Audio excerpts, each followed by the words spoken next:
नमस्कार। हर कोई चाहता है कि उसका पैसा बढ़े, सुरक्षित तरीके से बढ़े, और अगर 2026 तक दोगुना हो जाए तो क्या ही कहने।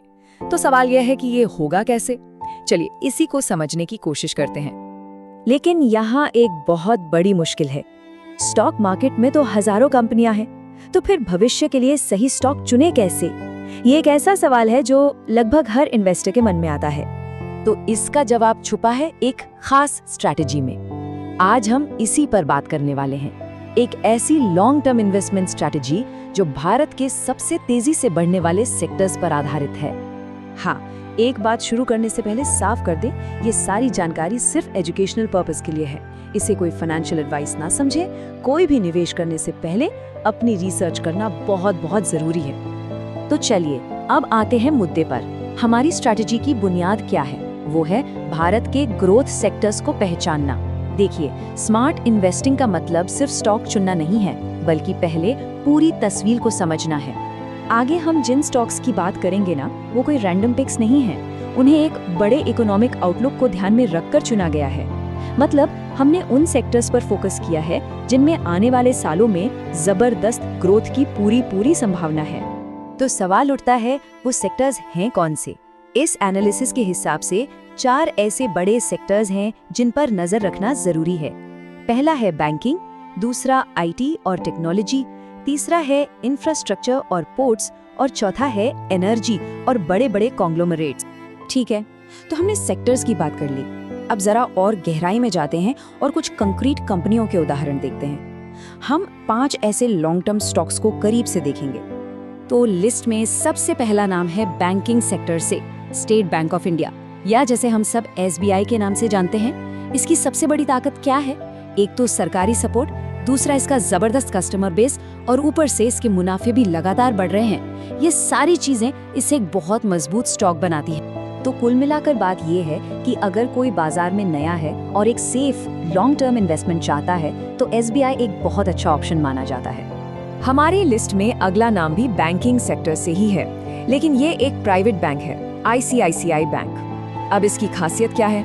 मजबूत मैनेजमेंट, डिजिटल बैंकिंग में ये सबसे आगे है, और सबसे जरूरी बात, इसके NPA यानी बैड लोन्स लगातार कम हो रहे हैं। ये इसे काफी अट्रैक्टिव बनाता है। तो ये उन इन्वेस्टर्स के लिए एक बेहतरीन चॉइस हो सकती है जिन्हें सेफ्टी तो चाहिए, लेकिन साथ में थोड़ी तेज ग्रोथ भी चाहिए। ICICI बैंक इन दोनों के बीच एक बढ़िया बैलेंस बनाता है। चलिए अब सेक्टर बदलते हैं और IT की दुनिया में चलते हैं। यहाँ हम बात करेंगे इन्फोसिस की। देखिए, इसकी सबसे बड़ी ताकत है इसकी ग्लोबल पहुंच, और क्योंकि इसकी कमाई डॉलर्स में होती है, तो रुपये के उतार चढ़ाव से ये काफी हद तक सुरक्षित रहता है। और हम सब जानते हैं कि टेक्नोलॉजी और AI का भविष्य कितना ब्राइट है, और इन्फोसिस इस खेल का एक बड़ा खिलाड़ी है। हाँ, एक चीज यहाँ बहुत जरूरी है, और वो है धैर्य। IT सेक्टर में शॉर्ट टर्म में उतार चढ़ाव होते रहते हैं, लेकिन जो इन्वेस्टर्स लंबी रेस के घोड़े हैं, उनके लिए 2026 तक इन्फोसिस एक बहुत ही सॉलिड स्टॉक हो सकता है। अब बात करते हैं इंफ्रास्ट्रक्चर सेक्टर की, और इसमें एक बहुत बड़ा नाम है अडानी पोर्ट्स। लॉजिक बहुत सिंपल है। जैसे जैसे इंडिया का ट्रेड और एक्सपोर्ट बढ़ेगा, देश के पोर्ट्स का बिजनेस भी बढ़ेगा, और अडानी पोर्ट्स भारत का सबसे बड़ा प्राइवेट पोर्ट ऑपरेटर है। हाँ, ये भी मानना पड़ेगा कि इसमें थोड़ा रिस्क तो है, लेकिन अगर हम भारत की लंबी ग्रोथ स्टोरी को देखें तो उसमें इसकी भूमिका बहुत अहम है। इसीलिए लॉन्ग टर्म इन्वेस्टर्स के लिए ये एक जरूरी स्टॉक माना जाता है। और अब आते हैं हमारी लिस्ट के 5वें और आखिरी स्टॉक पर, रिलायंस इंडस्ट्रीज। अब ये सिर्फ एक कंपनी नहीं है, ये अपने आप में एक पूरा बाजार है। तेल, रिटेल, टेलीकॉम सब कुछ है इसमें। और इसके 2 सबसे बड़े ग्रोथ इंजन हैं, जियो और रिटेल, जो लगातार एक्सपैंड कर रहे हैं। तो अगर कोई ऐसा स्टॉक चाहता है जो एक तरह से ऑल इन वन पैकेज हो, जो सब कुछ कवर कर ले, तो रिलायंस एक जबरदस्त ऑप्शन हो सकता है, क्योंकि इसमें एक ही जगह कई सेक्टर्स का फायदा मिल जाता है। ठीक है, तो हमने 5 बढ़िया स्टॉक्स की बात तो कर ली, लेकिन सिर्फ स्टॉक्स के नाम जान लेना ही काफी नहीं है। असल सवाल तो ये है कि एक नए इन्वेस्टर को शुरुआत कैसे करनी चाहिए, क्योंकि कभी-कभी सही स्ट्रैटेजी सही स्टॉक से भी ज्यादा जरूरी होती है।